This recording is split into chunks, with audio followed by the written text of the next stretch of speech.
On va corriger l'exercice 4. Donc vous avez un projet. Vous avez une dépense de 8486 par an pendant 5 ans. Donc c'est le remboursement de votre emprunt et ça va arriver un an après votre investissement. Au moment de l'investissement, vous allez avoir 1500 euros de dépenses et vous allez avoir 3 dépenses d'entretien de 2500 au bout de 2 ans, 5 ans, 7 ans. Si vous avez des dépenses, vous espérez avoir des recettes. Vous avez une première recette de 40 000 euros au moment d'investissement et avec cette recette, avec votre investissement, vous allez produire du miel, donc vous avez 12 kg de miel par ruche et vous le vendez 11 euros le kilo. Donc si vous avez 12 kg de miel par ruche, vous allez avoir combien de miel? Donc 12 fois 11, donc 12 fois 11 euros par ruche, et au total vous avez combien de ruches? Donc 250, donc fois 250. Donc vous allez espérer avoir une recette de 33 000 euros par an pendant 10 ans, et votre première recette arrive un an après l'investissement. Comme d'habitude, on va commencer par faire le schéma des flux financiers. Donc votre schéma des flux financiers, donc vous avez notre axe gradué, donc sur 10 ans. Vous avez votre première dépense de 2500 euros, vous avez vos 5 dépenses de 8486 et vos 2500 au bout de 2 ans, 5 ans et 7 ans. Vous avez vos recettes, vous avez votre 40 000 euros de départ et après vous avez votre 33 000 euros pendant 10 ans et il intervient bien un an après l'investissement. Donc voilà notre schéma des flux financiers. Alors maintenant qu'on a notre schéma des flux financiers, on va calculer nos... Je vous avais demandé de calculer le bénéfice actualisé. Donc pour calculer le bénéfice actualisé, pour avoir le bénéfice actualisé, je vous rappelle la définition, c'est les recettes actualisées moins les dépenses actualisées. Donc recettes actualisées moins dépenses actualisées. Donc si on commence par nos recettes, donc pour avoir nos recettes, donc nos recettes elles sont là. Donc vous avez votre 33 000 euros et votre 40 000 euros. Les 33 000 euros apparaissent 10 fois. On va donc utiliser la formule de la somme. Ces nombres-là, on va les actualiser. Donc une fois qu'on va avoir calculé la formule de la somme, on va arriver là. On actualise. J'ai mis un taux d'actualisation de 4%. Donc ce nombre-là, je vais être obligé de diviser par 1,04 à la puissance 10 pour se ramener à cet instant-là.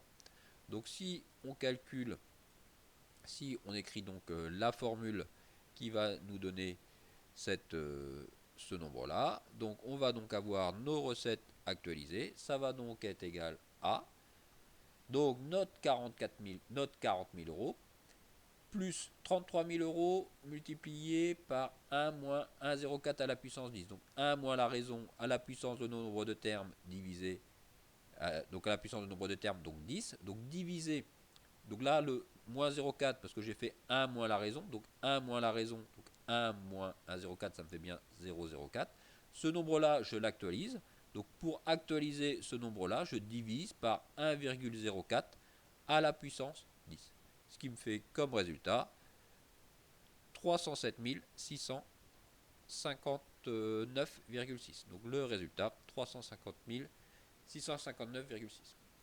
Si on veut le retrouver directement à la calculatrice, donc à la calculatrice, on doit donc écrire donc en liste avec les listes. En liste 1, je vais écrire les 33 000, 10 fois les 33 000. Donc on peut aller un petit peu plus rapidement en utilisant nos listes. Donc ma liste 1, donc vous avez les mêmes opérations sur les Casio évidemment. Donc ma liste 1, elle a comme dimension, elle va avoir de dimension 10. Donc la dimension de ma liste 1, j'ai 10 valeurs. Et dans cette liste 1, je vais donc remplir en mettant 33 000. Donc je remplis ma liste 1. Donc je remplis ma liste 1 et ça va être 33 000 dans ma liste 1. Je mets 10 fois 33 000. Entrée, ça y est, dans ma liste 1. Dans ma liste 1, j'ai mes 33 000.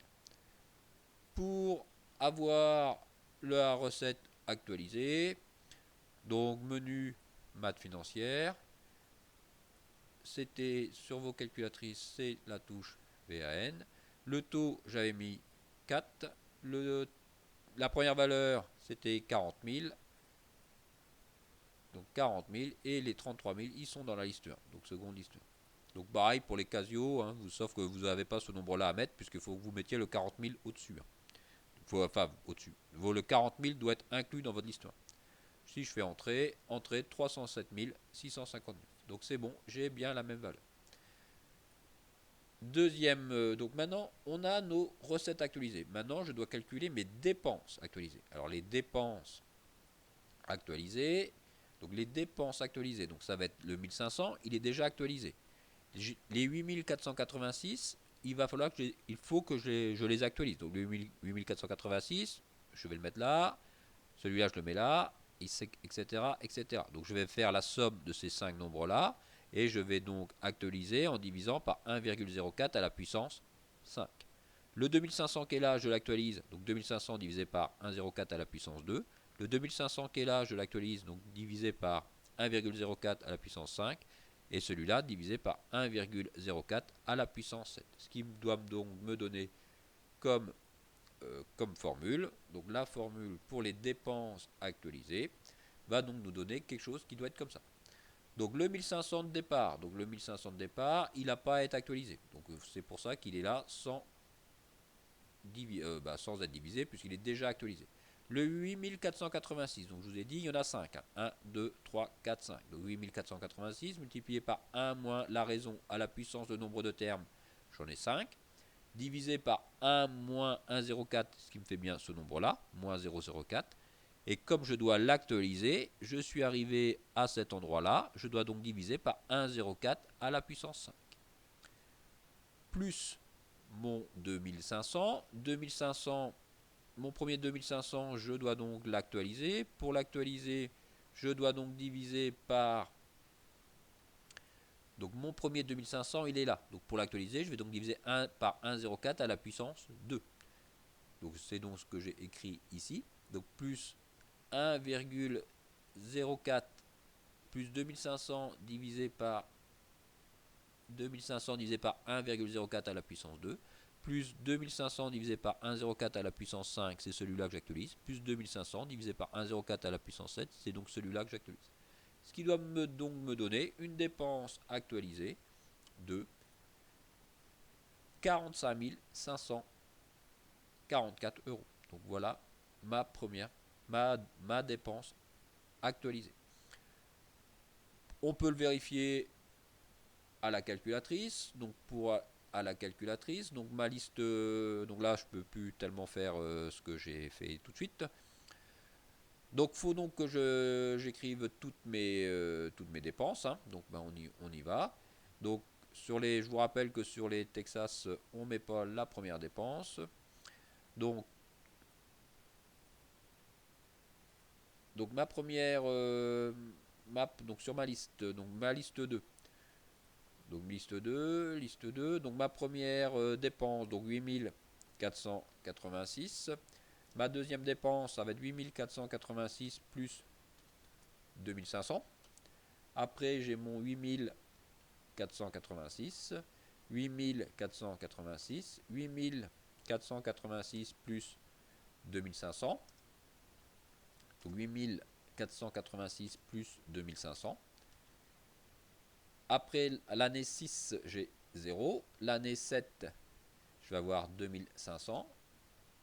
L'année 8, j'ai 0, j'ai 0 et j'ai 0. Donc, je vais aller dans le menu maths financière, et normalement, donc j'ai toujours un taux de 4%. Ma première dépense, j'avais 1500 euros. Si je mets seconde L2, hop, et je retombe bien sur mon 4544,17. Maintenant, je veux le bénéfice actualisé. Donc le bénéfice actualisé, je vous rappelle, c'est tout simplement les dépenses, les recettes, moins les dépenses. Donc le bénéfice actualisé, ça va être ma dépense 307 659 moins 45 544. Donc là, mon bénéfice actualisé va donc être égal à 307 659. Donc 307 307 659 moins 455 45 544,17. Et si on fait ce calcul-là, on doit donc tomber sur un bénéfice actualisé de... Donc le bénéfice actualisé sera donc de 262 115,43. Donc ça y est, on a trouvé notre bénéfice actualisé. Donc 307 659,6. Donc ça y est, on a trouvé notre bénéfice actualisé. Donc vous avez du bénéfice. Et comme vous avez du bénéfice, vous décidez de le mettre dans du salaire. C'est-à-dire que tout ce nombre-là, vous allez vous verser un salaire. Donc déterminez la dépense que vous allez pouvoir vous mettre en salaire. Donc qu'est-ce qu'on va chercher? Donc je vais avoir dans mon tableau des flux financiers ici, je vais avoir donc une dépense en plus. Donc je vais donc avoir ma dépense en plus, donc je vais avoir 10 fois la valeur de x. Donc c'est-à-dire qu'on va avoir quelque chose qui va ressembler à, donc si j'ai ma dépense en plus, donc je vais avoir ma dépense de x en plus à chercher, et je vais donc utiliser la formule de la somme, et on va essayer, donc en utilisant la formule de la somme, évidemment en actualisant, on va donc essayer de trouver, donc j'ai mes flux financiers, mais en dépenses supplémentaires, je vais avoir, donc j'ai toujours mon 1500, j'ai mes différentes valeurs, et je vais avoir mes x, ils doivent continuer jusqu'à 10. Ça va être donc mon salaire. Donc pour avoir le salaire, eh ben je cherche x. Donc je cherche x tel que quoi? Eh ben tel que, en utilisant la formule de la somme et en actualisant, donc x c'est mon salaire, donc 1 moins 1,04 à la puissance 10, parce que j'ai 10 salaires, divisé par 1 moins 1,04, donc puissance 10 parce que je ne me verse pas de salaire la première année, donc 1 moins 1,04 ça me fait bien ce nombre-là, j'actualise pour tomber à la puissance, j'actualise pour avoir à l'année 0, pour être bien en même temps que mon bénéfice actualisé, et je dois donc résoudre cette équation, et pour résoudre cette équation, donc vous avez deux façons de le faire. Donc première façon, en utilisant vous allez utiliser votre calculatrice. Donc on va faire, ça va être ce nombre-là divisé par tout ça, ou on fait le premier en croix, donc ce nombre-là multiplié par ça, divisé par ça. Donc 262 115,43 multiplié par moins 0,04 multiplié par 1,04 à la puissance 10 divisé par 1 moins 1,04 à la puissance 10 égale, et j'ai donc un salaire annuel de 32 316 euros. Donc soit mon salaire annuel qui sera égal à 32 076 euros. Première façon, si vous avez, pour ceux qui ont le menu maths financière sur leur calculatrice, eh ben on peut peut-être aussi essayer d'utiliser le menu maths financière. Donc vous avez donc menu solver, vous avez 10 mensualités. Le taux, ici j'ai mis 4%. La valeur initiale, donc on va mettre en valeur initiale, c'est mon bénéfice actualisé, donc c'est la valeur que j'ai là. Donc 262 115,43.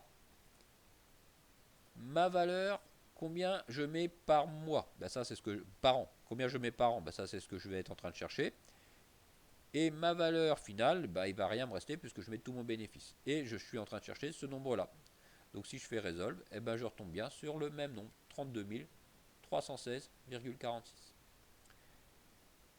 La dernière question, donc maintenant, on va chercher le taux de rendement interne. Taux de rendement interne, c'est pareil que le taux d'actualisation, hein. Je vous rappelle, le taux de rendement interne ou le taux d'actualisation, c'est le taux qui annule le bénéfice actualisé. Bien entendu, on compte votre salaire que vous mettez, hein, cette dépense-là. Donc, c'est-à-dire, quelle est l'équation que je vais avoir à chercher? Eh bien, je cherche la valeur de t. Donc, je cherche t tel que quoi? Donc, tel que mes recettes. Donc, mes recettes, ce qu'on a trouvé tout de suite. Hein. Donc, les recettes. Donc, moi, 40 000 plus 33 000, maintenant, c'est avec t. Hein. 1 moins plus t à la puissance 10. Ça, c'est mon nombre de recettes. Le moins t qui est là, je te rappelle, c'est 1 moins 1 plus t. Ça me fait bien moins t. Donc j'actualise, donc je divise par 1 plus t à la puissance 10. Donc ça, c'est mes recettes. Moins mes dépenses. Mes dépenses. Donc moins mes dépenses. Donc 1500, le 8486, on le retrouve bien. Mes 2500. Mais ça, c'est mon salaire.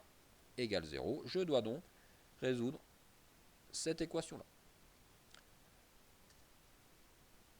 Pour résoudre cette équation-là, vous allez utiliser, en utilisant votre calculatrice, donc deux façons, soit le menu tableur de votre calculatrice, donc pour ceux qui n'ont pas le menu maths financière, pour ceux qui ont le menu maths financière. Donc vous avez, on a déjà mis, moi j'ai déjà mis en liste 1, j'ai donc mis mes recettes, en liste 2 j'ai mis mes dépenses, en liste 3 je vais mettre ma dépense des 33 000 euros de mon salaire. Donc là, je vais faire comme tout de suite. Donc je vais mettre ma dimension de ma liste 3. Ça va donc être 10 aussi. Donc 10, dimension de ma liste 3. Je remplis avec mon salaire. Donc je remplis avec mon salaire. Donc je remplis donc mon salaire. On a dit qu'il était de 32 316. Donc ça, je mets ça dans ma liste 3. Entrée. Donc maintenant, qu'est-ce que je vais avoir dans mes listes?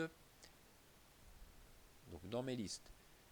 Liste 1, c'était mes recettes. Liste 2, c'était bien mes dépenses. Liste 3 avec mes nouvelles dépenses de salaire, donc que je vais être obligé d'ajouter. Hein. Donc on est bien là, hein. On est bien dans mon tableau qui est là. Donc là j'ai bien mes dépenses, donc là j'ai bien mes recettes, là j'ai mes recettes, là j'ai mes dépenses sans mon salaire, là j'ai mes dépenses de salaire. Donc en liste 4, je vais faire L2 plus L3. Donc là c'est mes dépenses avec mon salaire. En liste 5, je vais donc calculer mon bénéfice, donc L1 moins L4, donc L1 moins L4, donc voilà. Alors maintenant, pour avoir le taux de rendement interne ou le taux actuariel, je vais sur le menu maths financière. Ça, c'est mon taux de rendement interne, entrée. Alors, la première valeur, donc mon premier bénéfice, donc ça va être 40 000 moins 1500, donc 38 500. Et j'ai donc mis le reste de mes dépenses dans la liste 4. Donc, seconde liste 4, entrée.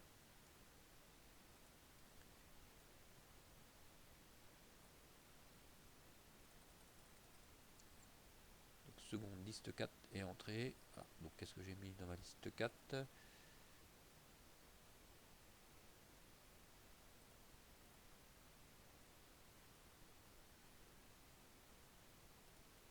Donc, liste 4. Ah non, c'est liste 5, je me suis trompé ici. Hein. Excusez-moi. Là, c'est pas liste 4, là, c'est liste 5. Mon bénéfice, je l'ai mis dans la liste 5. Donc, mon bénéfice, je l'ai bien mis dans la liste 5.